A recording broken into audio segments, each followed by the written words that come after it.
Okay, welcome back. So take a look at your brainstorming sheet and how you organized your concentric circles.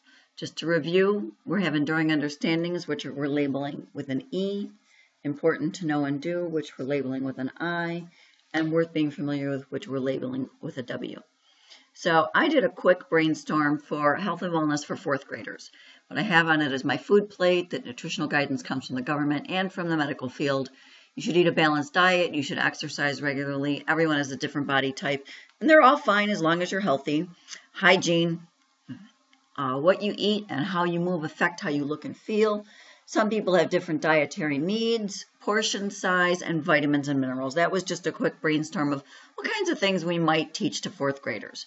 So, in looking at what I think enduring understandings are, if I pick between 2 and 4, I would probably pick definitely what you eat and how much you move affect how you feel and how you look and feel.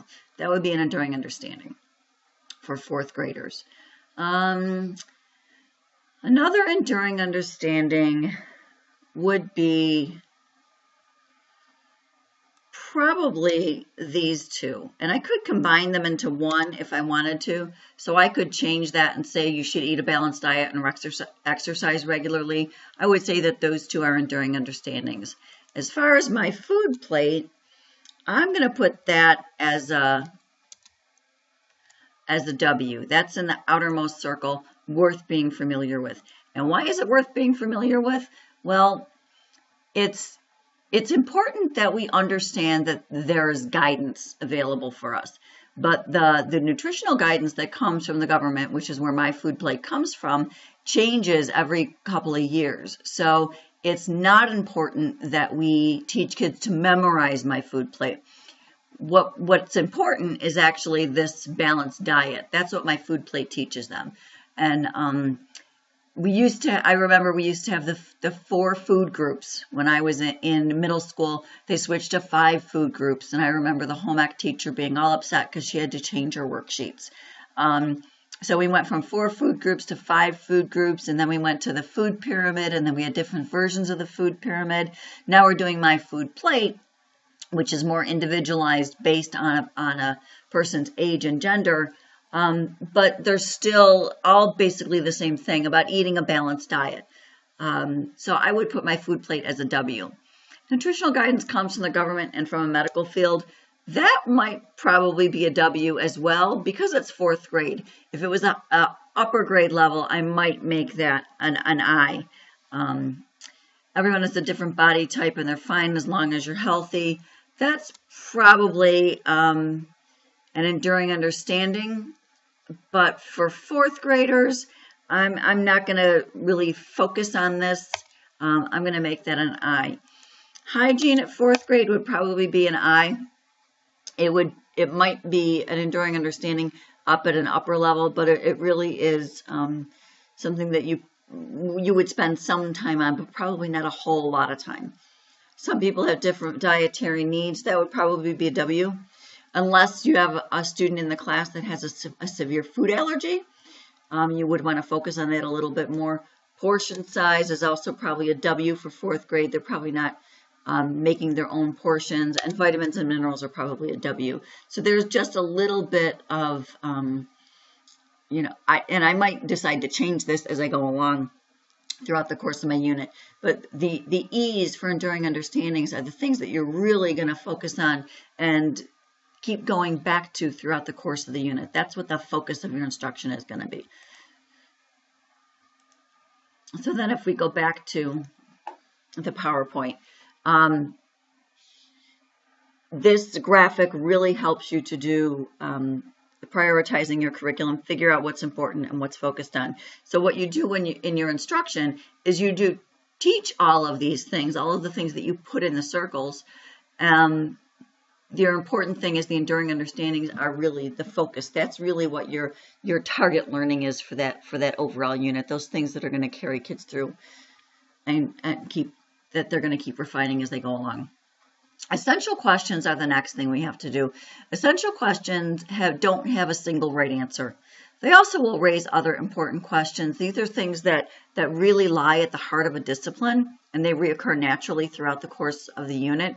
How you frame them is meant to get the students interested in what they're going to learn. You can even work with students. You'd have to scaffold the instruction, but you can even work with students to help them to develop essential questions for the unit. And why do we differentiate? Just a quick overview. We differentiate for learners because they differ in biologically. Boys and girls differ in the way generally in the ways that they learn. We differ in the area of privilege and resources. Students differ in the area of readiness, how ready they are for learning, as well as their preferences for learning, their preferred learning styles, the preferred ways that they like to show their learning, and those kinds of things. And any chance I get to use Yoda, I do. He's the best teacher ever. Why does it make sense to combine the forces of understanding by design and differentiated instruction? It makes sense because understanding by design provides us with a very firm foundation before we start differentiating.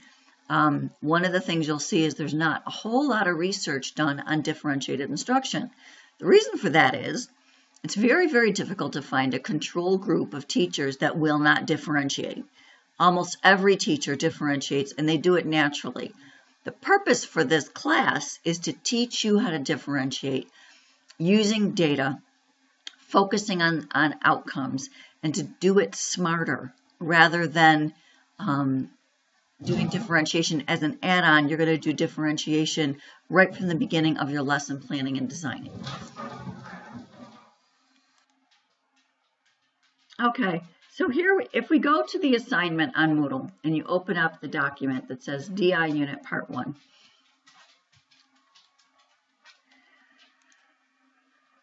what you'll see is kind of what we just walked through. What you're going to do is I would suggest you start with the brainstorming process and organize things. You do not need to turn this into me, but this is your good starting point. Do this first for the unit.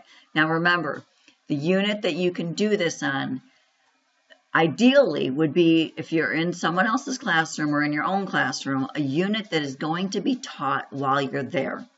Since we're coming into this class at a funny time of the year, it's towards the end of the year and a lot of teachers are doing review and there's field days and there's graduation ceremonies and there's a lot of stuff going on.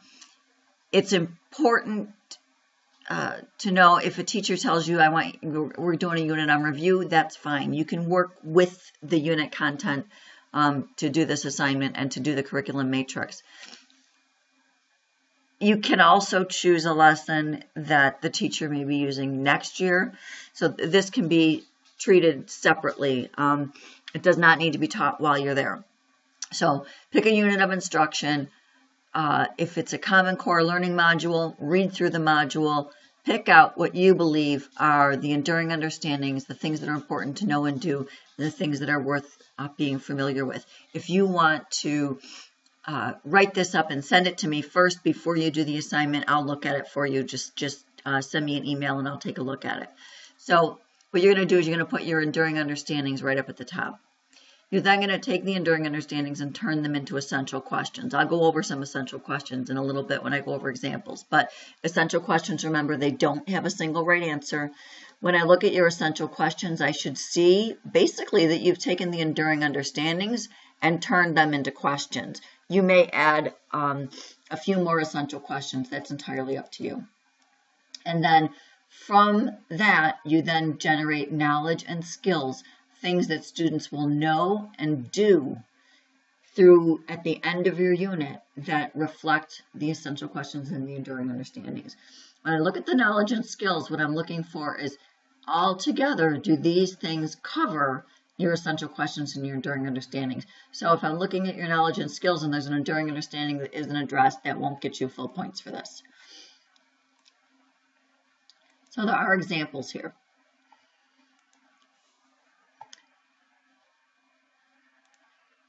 The unit topic was kind of funny. It was given to the student.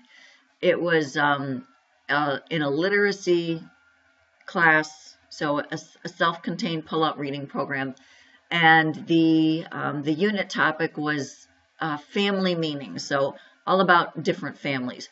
But the skills that they were teaching were phonemic awareness and phonics, word recognition and spelling, vocabulary, grammar and usage, listening, reading, comprehension, and speaking and writing. It was a 6th and 7th grade special education reading class. So the enduring understandings that were listed as the schwa occurs in words beginning or ending with A, high frequency words, word associations through multiple meanings of words, nouns and adjectives, phrase units for fluency and comprehension, and combining sentences and replacing nouns. None of these are enduring understandings. They don't specify learning that the child is going to carry with them. If these are the skills that are being taught, word recognition and spelling, vocabulary, grammar, and usage, better enduring understandings would be things like when we encounter a word we don't know how to read, we have strategies we can use, right? That's an enduring understanding. As far as high frequency words, an enduring understanding that relates to that would be there are words we use very often that we should be able to read just by looking at them. So those are enduring understandings. These are things that as students learn more and more, their understanding of these things will be more sophisticated. So I'm going to just highlight that, and I will then delete it because this is going to go back on the website as an example.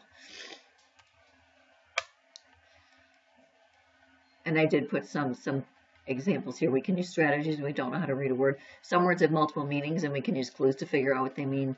And only 2 to 4. If you're listing this many enduring understandings, it tells me that you've not given thought to the content about what kinds of things are going to carry students through. Enduring understandings tend to be a little bit difficult for specific content areas. So, for example, if the teacher gives you a mathematics unit, and it is a review of how to multiply and divide fractions. Your enduring understandings are really not in the fractions. Enduring understandings for math are generally more along the lines of when we encounter a problem that we don't know how to solve, there are strategies that we can rely on. Or when we are working with numbers, there are rules to follow and guidelines to follow. So things like that are the things that math is truly about. Same thing holds true for if you're teaching social studies, and we teach social studies very much in a quasi-thematic chronological way. We teach the Mayan Empire, the Aztec Empire, the Inca Empire. What's important about when we teach history is not necessarily exactly what happened at that point in time. That's worth being familiar with, sometimes important to know, but generally when we're teaching history and time periods and people and places and things, it's important that the understandings reflect things that will carry the student through. For example, if you're teaching a unit on the American Revolution, it's not an enduring understanding that we talk about what George Washington did, or we talk about the rebel army, or we talk about those kinds of things. Those are worth knowing and important to know. The enduring understandings are more global. The enduring understanding in a unit related to the American Revolutionary War could be something along the lines of revolution happens when people are being controlled by others and they don't agree. Because then that can carry through to revolutions that are happening now and other revolutions that have happened in history. When we look at the essential questions here, what is a schwa? That has a right answer. If we go back to the suggestions that I have, we can use strategies when we don't understand how to read a word. An essential question could be, what are some strategies we can use when we don't know how to read a word? You're not reinventing the wheel. You're taking those enduring understandings and changing them into essential questions. Whereas a schwa found in a word, that has a right answer. What are high frequency words? That has an answer. What are antonyms? Not only does that have an answer, but that is not even addressed up here in the enduring understandings. What are multiple meanings of family? Well, that also is not addressed. And how do we combine sentences? That is addressed here, but students will understand combining sentences and replacing pronouns. That's actually phrased incorrectly to be an enduring understanding. You really should phrase it in that we can combine sentences to make our writings flow smoother. That might work as an enduring understanding, but this entire thing is, none of these are really essential questions. And I did make a note, these are okay. I would probably, at 7th and 8th grade, want a little bit more specificity with knowledge and skills. However, I am not a fan of punishing people twice for making the same mistake. If she had written these enduring understandings and then phrased the essential questions in the form of essential questions, I probably would have given her some credit for it. When I look at this knowledge and skills, the majority of the enduring understandings and essential questions are met. There are some that are not, so this wasn't full credit, but some of them, most of them were. So I look at the knowledge and skills together to see whether or not they address the enduring understandings and the essential questions. This is a better example. This is a 10th grade unit on the digestive system. The enduring understandings are our digestive system has different parts that work together. Each one does a specific job.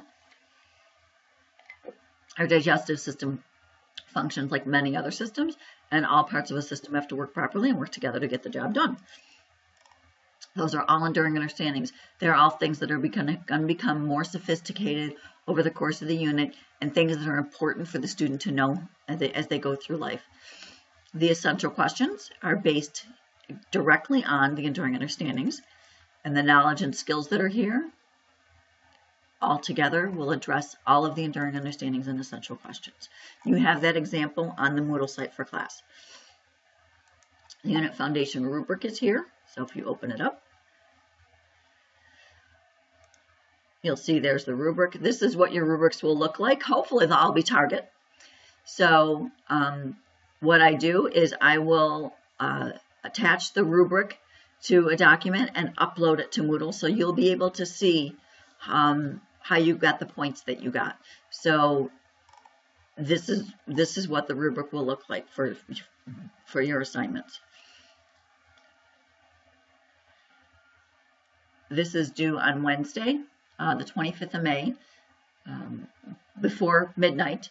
And my policy on assignments is, other than if you want to, do this piece of it and email it to me, I'll take a look at it. My policy generally is turn it in and I will grade it the next day or the following day. So it'll be graded very quickly, especially since this is only a 4-week class.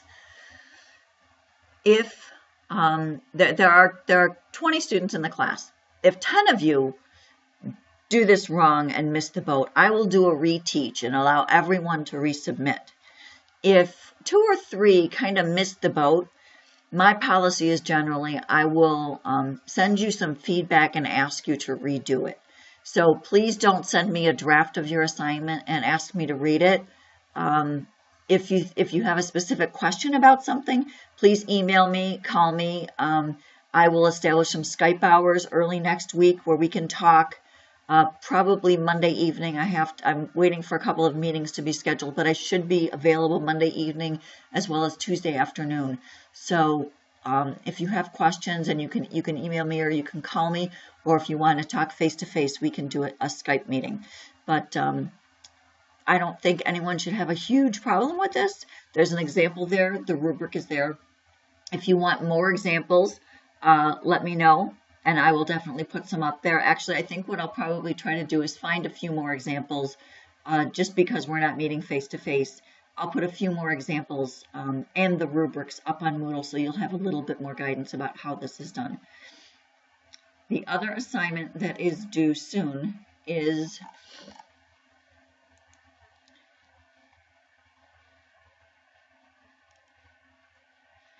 the curriculum matrix.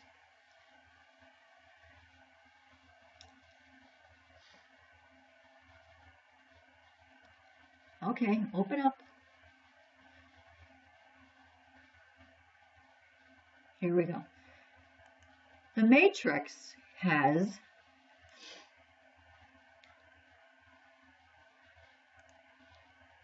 the levels of Bloom's taxonomy across the top and Gardner's multiple intelligences down the side. So for those of you who are not familiar with Bloom's, let me just give you a quick overview. Bloom's taxonomy was created by Benjamin Bloom and is a taxonomy of knowledge. And so that this is the most basic level of knowledge. When you ask somebody to label something or find something or name something, and as you move up, you get more and more sophisticated. So the synthesis would be the highest level of learning. So there are plenty of resources online that will tell you additional verbs for Bloom's and explain it. I'll put a couple up on the Moodle site for those of you who want a little bit of review. But basically what you're going to do is this matrix should be on the same unit topic as your unit foundation. That just makes things much easier. What you're going to do is you are going to pick a word from here or something that fits this comprehension level or the application level, and one of the ways of showing learning that's on the side.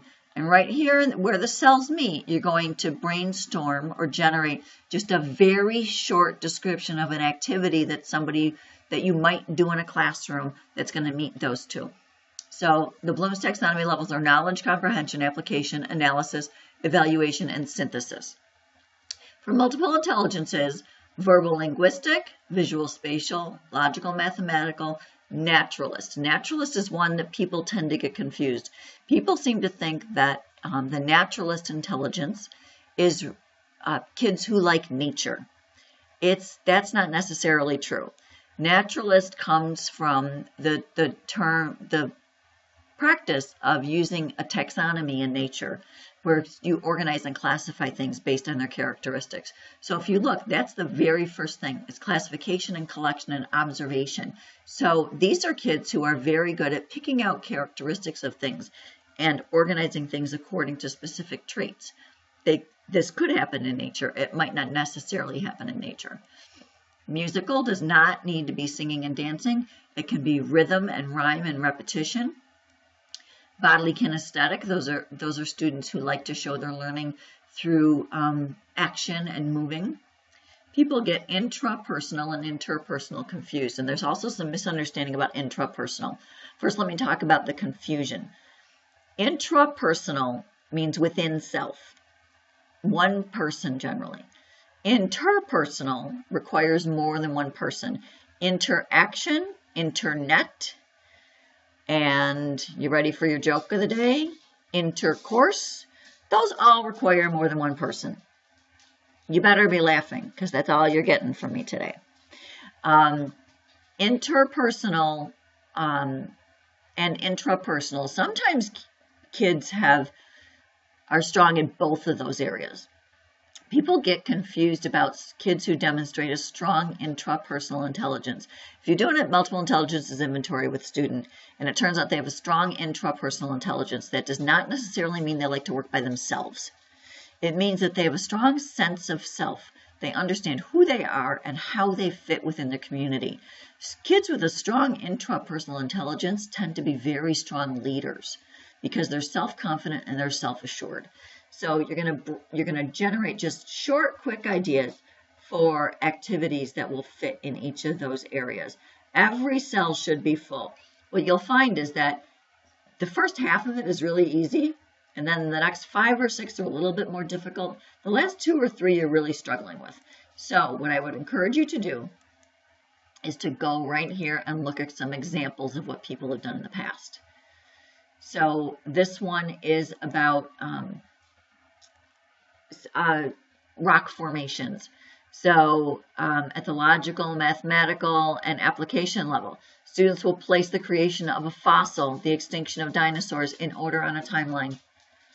I'm not looking for big, huge descriptions. What I'm looking for is just a general idea. This integration matrix, curriculum matrix, was based on the work of Diane Heacox. When we start talking about tiering, we're going to read a chapter from her book. I wish I created it because it's a wonderful tool. This is meant to be used for brainstorming different ideas and activities at the beginning of a unit. What you will then do with this in practice is you'll look at this when you're differentiating a lesson. You will look at this and see what are some activities that I already brainstormed that I might be able to pull out and maybe refine a little bit to differentiate. You can also use some of these activities in learning centers. You can use some of these activities on a choice board for students to be able to choose how they're going to show their learning. I can guarantee you, when you interview for jobs, this is something you should include in your interview materials and something you should include in your portfolio. This is actually kind of fun to do and not very challenging, but principals and people who are looking for teachers absolutely, positively love this. It shows that you can think outside the box, which is actually kind of funny because you're filling in a whole bunch of boxes. Look at that. You got 2 jokes in one day. It shows that you're a creative thinker, that you're willing to push the envelope. And this is one thing that when I talk to people who graduated my program years ago, they still use this. They still do this every single time that they teach a unit. And what they do is they brainstorm it, they print it out, and they put it on their desk or on the bulletin board or something so that they can keep being reminded of different ways of kids showing their learning. So you'll fill that out and upload it, and then that will be due. I'm also going to change this to Wednesday so that you can have both of these done by Wednesday. Please, please, please let me know if you have any questions, any concerns. If you need anything, I'll make sure that I get all of the supplemental materials. I get the PowerPoint uploaded, and I'll put up some resources about blooms, and I'll put up some more unit foundations for you. Thank you all, and have a good day.